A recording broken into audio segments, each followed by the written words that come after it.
Merawat toleransi di Ruteng.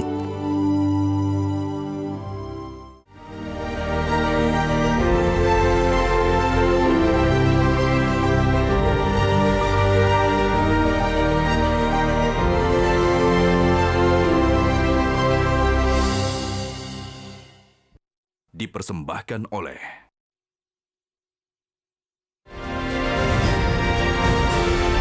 Dari Ende, tim menuju ke perhentian terakhir ekspedisi Nusa Tenggara Timur yang telah 30 hari kami tempuh. Melewati Riung di Kabupaten Ngada dengan kawasan pulau-pulaunya yang cantik, kami menuju ke Ruteng.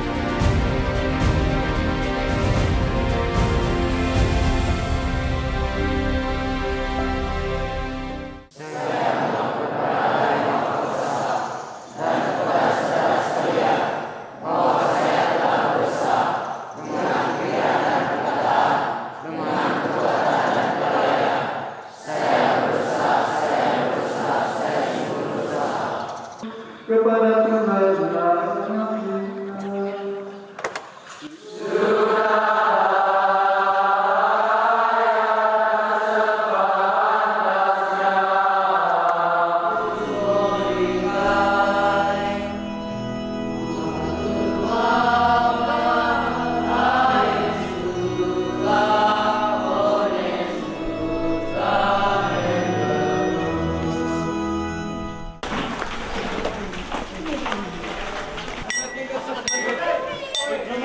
Inilah Seminari Pius XII yang berada di Kisol, Manggarai Timur.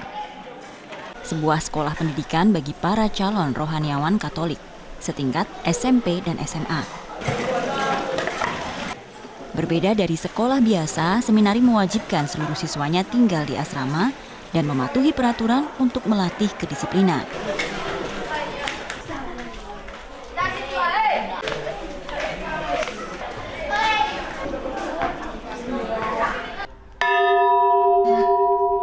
Untuk konteks kita Indonesia yang plural ini sangat rawan ketika ada hoax, ketika kita tidak mampu untuk menanggapi secara kritis, kita bisa saja terjebak dan kita bisa terbakar emosional, bisa terhasut, kemudian mengambil tindakan-tindakan yang merugikan orang lain dan diri kita sendiri. Kita diberi kesempatan untuk belajar lebih, sehingga dengan bekal yang kita dapat itu, kita mampu untuk mengusahakan dan membangun persatuan dan kerukunan.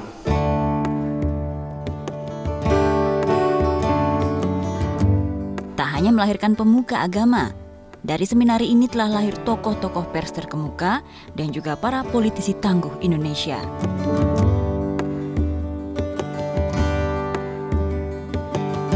Kisol menjadi persinggahan tim ekspedisi sebelum menuju ke Ruteng.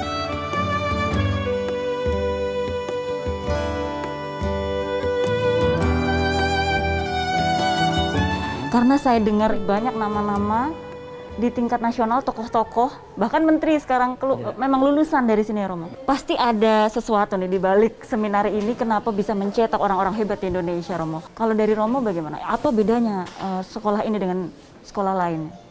Ya, baik Mbak. Ini seminari ini ya terdiri ada sekolahnya, ada asrama. Ini sekolah berasrama, ya. Dan siswa yang dididik di sini ya didampingi dengan sangat baik ya oleh para pendamping di sini, ya, baik di sekolah maupun di asrama.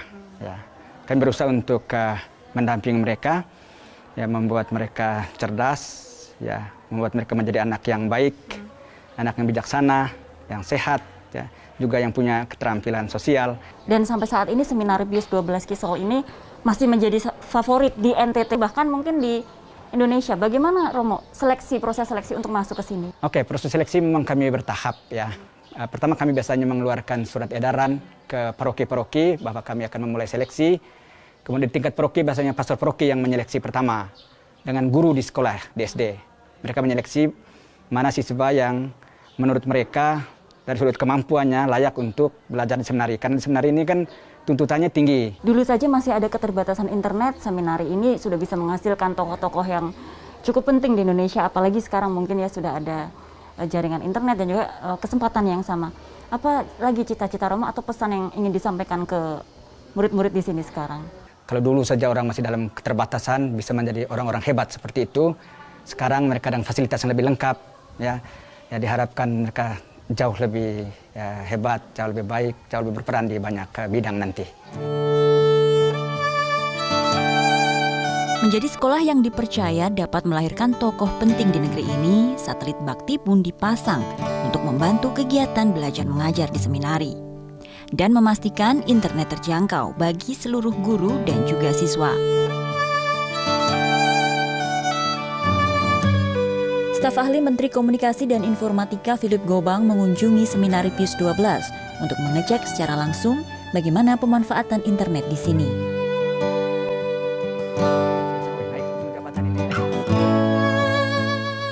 Romo, ada salam hangat dari Pak Menteri Kominfo, Bapak Joni G. Plate, untuk Romo dan seluruh staf pengajar di sini, Romo-Romo yang mengajar, para frater, para guru awam, dan terutama untuk para siswa seminari adik-adik dari SMP, SMA Seminari Pius 12 Kisol. Baik, terima kasih banyak Pak Philip. Salam untuk Pak Joni. Pak Joni itu alumnus dari seminari ini, jadi angkatan tahun 1970. Ya. Selain Pak Joni masih ada juga beberapa lagi alumnus ini yang berperan cukup bagus. Siapa di antaranya, Pak? Di antaranya ada Pak Berti Fernandes, itu pernah menjadi duta besar saya kira di Bolivia. Ya. Kemudian ada Pak Beni Harman di DPR MPR, ada Pak Richard Bagun yang berada di Kompas. Ya.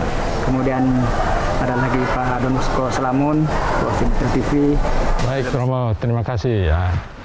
Mudah-mudahan akses internet yang sudah dimanfaatkan oleh para siswa seminari SMP SMA Seminari Pius 12 Kisol bermanfaat bagi pembelajaran mereka di sekolah ini. Ya, tentu mereka banyak mendapat pengetahuan dan pada saat yang sama mereka juga memperdalam apa yang mereka ketahui melalui akses internet lewat pembacaan di perpustakaan.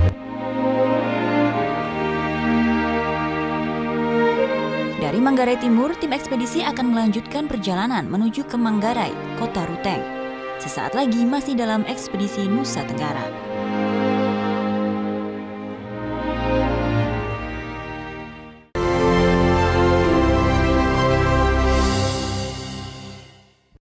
Dipersembahkan oleh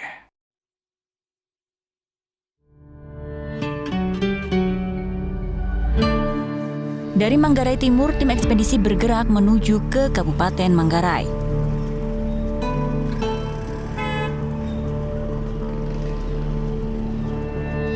Hingga sampailah kita di Ruteng, ibu kota kabupaten yang juga menjadi pusat agama Katolik di Pulau Flores.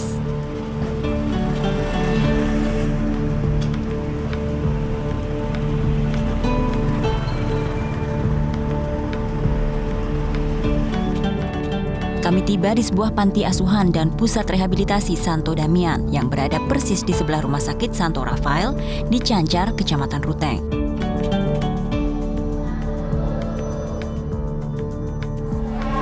Tadi yang pertama,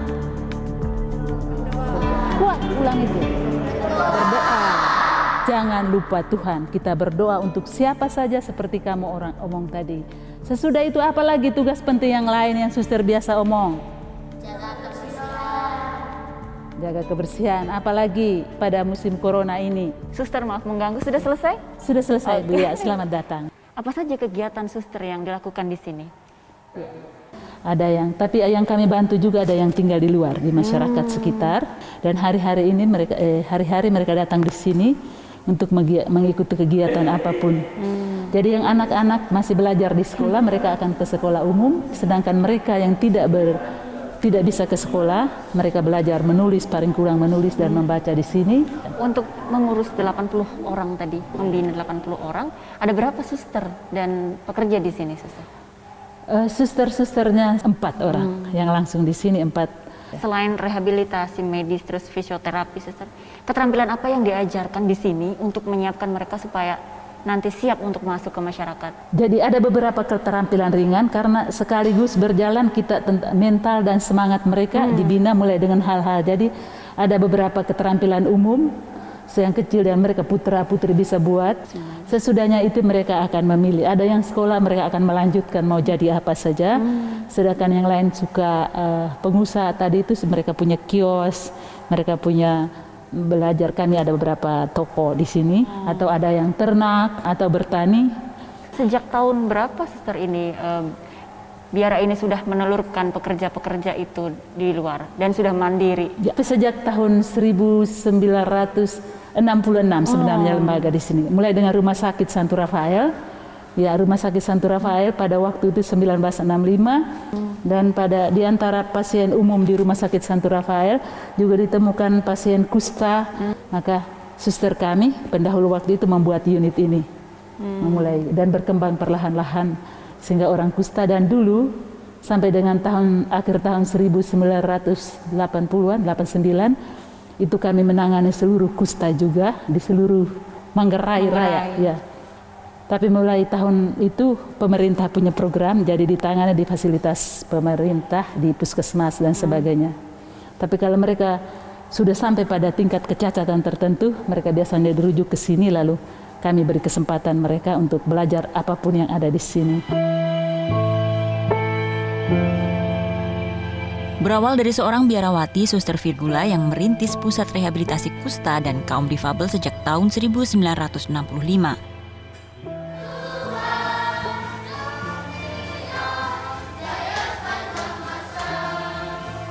Santo Damian kini menjadi rumah bagi 80 umat manusia dan anak-anak yang membutuhkan bantuan untuk menjalani hidup dengan terus berkarya dan bekerja walau dalam keterbatasan.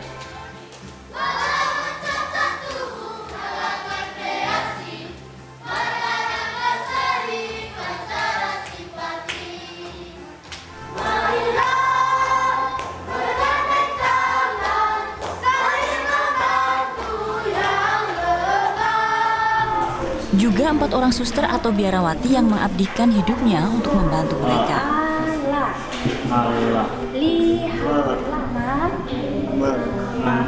Selain kewajiban untuk mengikuti kegiatan sekolah, keterampilan lain diajarkan di sini. Mencakup lampu hias, merajut,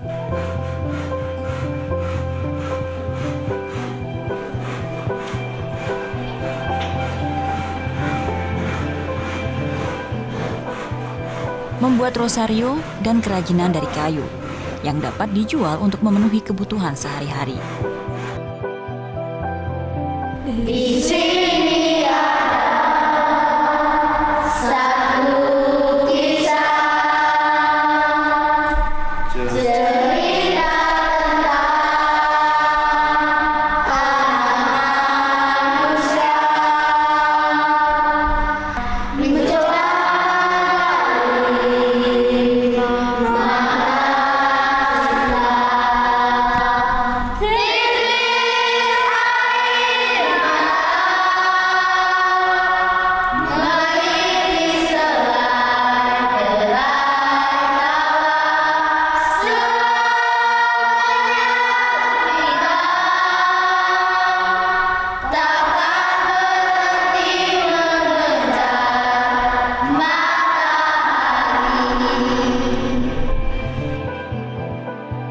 Tim ekspedisi akan melanjutkan perjalanan menuju ke Keuskupan Ruteng sesaat lagi di Bakti untuk Negeri Ekspedisi Nusa Tenggara.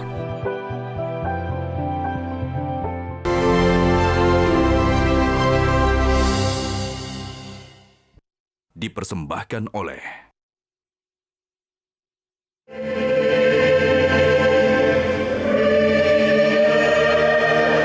Inilah Ruteng yang berada di Manggarai. Kota di sisi pegunungan dengan hawanya yang sejuk dan curah hujan yang tinggi. Memasuki Ruteng selain hawa dingin, suasana religius kental mewarnai.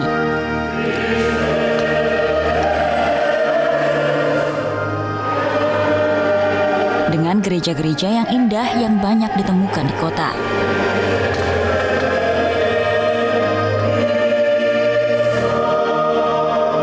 Keuskupan Ruteng menjadi yang terbesar di Indonesia dengan jumlah umat Katolik hampir 1 juta jiwa.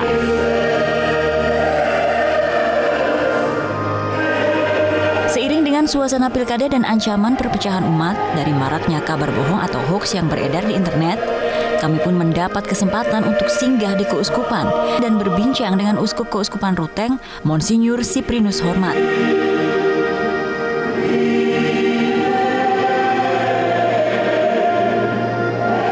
Pak Uskup, ini saya pertama kali kami datang ke Ruteng, Manggarai, dan di sini saya lihat banyak gereja di sepanjang jalan, dan ini membawahi umat Katolik yang terbanyak ya di Indonesia. Betul sekali.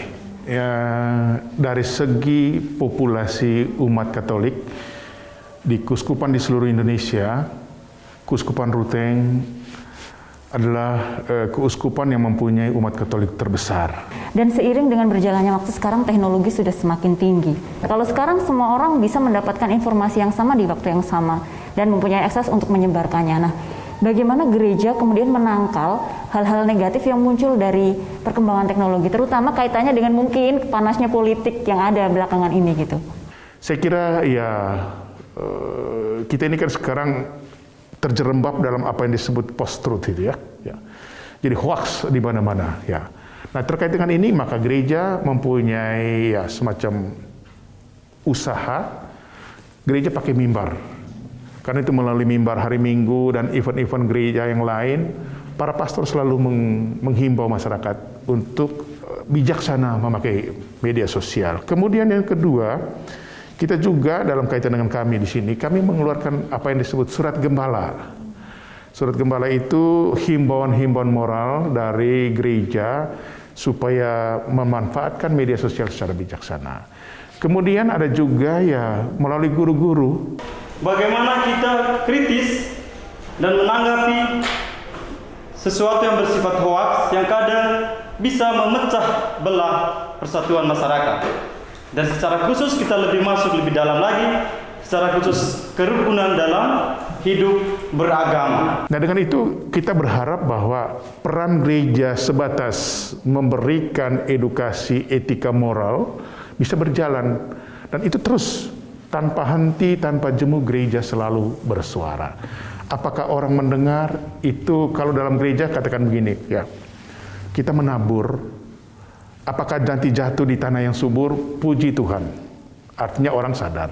Atau jatuh di tanah yang bebatuan, dia tumbuh kemudian mati. Atau jatuh di jalanan, orang injak-injak dia. Atau jatuh di tempat di mana burung nanti cotok habis.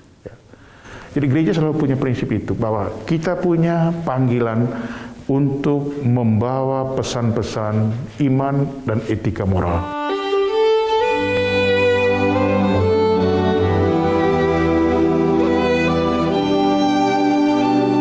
Kerukunan umat di kota ini tak lepas dari andil pemuka agama yang dapat merangkul umatnya dan menjadi sosok yang dapat dicontoh dan diteladani untuk saling mengasihi dan bertoleransi. Bahwa walau dengan berbedanya agama, namun kita memiliki sebuah kesamaan yang mutlak. Kita semua adalah manusia.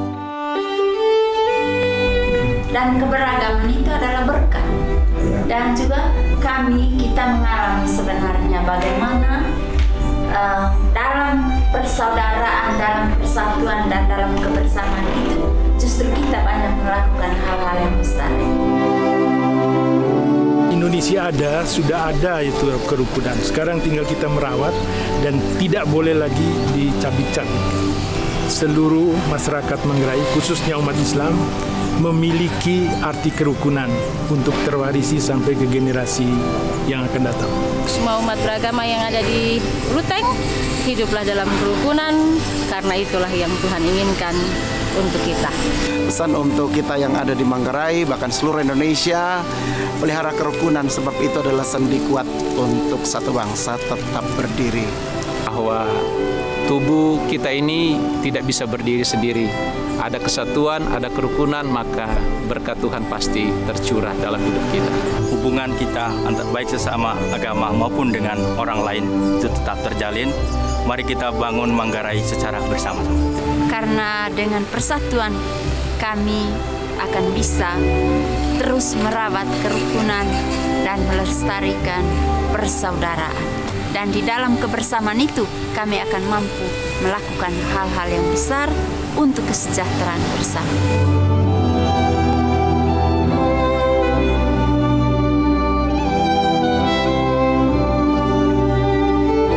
Perjalanan yang menyejukkan raga dan jiwa kami di Ruteng menutup ekspedisi kami di Nusa Tenggara Timur.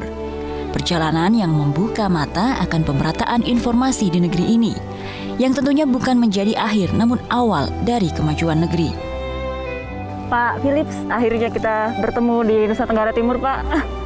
Tentu ke depan, mulai 2001, 2021 dan seterusnya, Bakti Kominfo akan bekerja jauh lebih cepat, sehingga daerah-daerah lain yang sama sekali belum terhubung ya, masih blank spot, mudah-mudahan itu semua terhubung, sehingga target 2023 itu seluruh wilayah 3T yang masih kosong jaringan internetnya bisa segera diatasi.